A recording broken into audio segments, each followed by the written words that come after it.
இப்படிலாம் ட்ரெஸ் பண்ணிட்டு ஒரு பப்ளிக் பிளேஸ்ல வந்து பூ வாங்க வரலாமா? சீரியஸா இந்த லேடிக்கு கொஞ்சம் கூட அறிவே இல்ல. நம்மளுடைய பண்பாடு மற்றும் கலாச்சாரத்த கெடுக்குறாங்க. அப்படின்னு தாங்க இந்த சோசியல் மீடியால நெறைய மெசேஜ் பண்ணிட்டு இருக்காங்க. எப்போ அப்படின்னா, இந்த பூ மார்க்கெட் இன்சிடென்ட்ஸ் கோயம்புத்தூர்ல நடந்ததுக்கு அப்புறம்.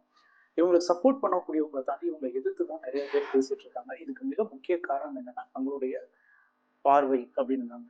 ஸோ இப்போ ட்ரெஸ் அப்படின்றது பேசிக்கா என்னன்னு பார்த்தீங்கன்னா, ஒருத்தர் தனிப்பட்ட பர்சனோட சுதந்திரம் அண்ட் ஆல்சோ அவங்களுடைய கம்ஃபர்டபுள் தான் அதை வியர் பண்றாங்க. இப்போ நம்ம அதுக்குள்ளேயே போறத இதை ஒரு உளவியல் பார்வையில நம்ம பார்க்க போறோம். ஏன் ஒருத்தர் அதை சரின்றாங்க, ஒருத்தவங்க தப்புன்றாங்க? இது பேசிக்கா நாம சின்ன வயசுல இருந்து கத்துக்கக்கூடிய விஷயங்கள் நம்ம வளரக்கூடிய சூழல் பொறுத்து தான் இது அமையுது. இதை வேல்யூ சிஸ்டம் அப்படின்னு சொல்லுவாங்க. உங்களுக்கு சரின்னு போட்டது எனக்கு தப்புன்னு போடலாம், எனக்கு தப்புன்னு போடுறது உங்களுக்கு சரின்னு போடலாம். இது இந்த விஷயத்துல இல்ல, நிறைய விஷயங்கள்ல இருக்கு. இப்போ நிறைய பேர் இன்னைக்கு சொல்றாங்க கல்ச்சர்டா நீங்க வரணும், அப்பதான் வந்து கரெக்ட், ப்ராப்பரா ட்ரெஸ் பண்ணணும். இப்போ உதாரணமா இதே மாதிரி ஒரு மனுஷன் நம்ம வந்து வேட்டி சட்டையோட ஒரு ஸ்டார் ஹோட்டல்ல போனா உள்ள விடுவானா? இல்ல, விட மாட்டான். எவ்வளோ பெரிய விஐபி கூட நீ வந்து தப்பான ட்ரெஸ் போட்டு வந்திருக்க, இந்த இடத்துக்கு தகுதியிலேயே நம்மளை வெளியே அனுப்பிச்சிடலாம். ஸோ இதை வந்து காக்னிட்டிவ் பயாஸ் அப்படின்னு கூட நம்ம சொல்லலாம். ஸோ இங்க ஒவ்வொருத்தருக்கும் ஒரு ஒரு மாதிரி விஷயங்களை நம்ம டிசைன் பண்ணி வச்சிருக்கோம். இதை பத்தி உங்களுடைய கருத்து என்னன்றத கமெண்ட் பாக்ஸ்ல மென்ஷன் பண்ணுங்க.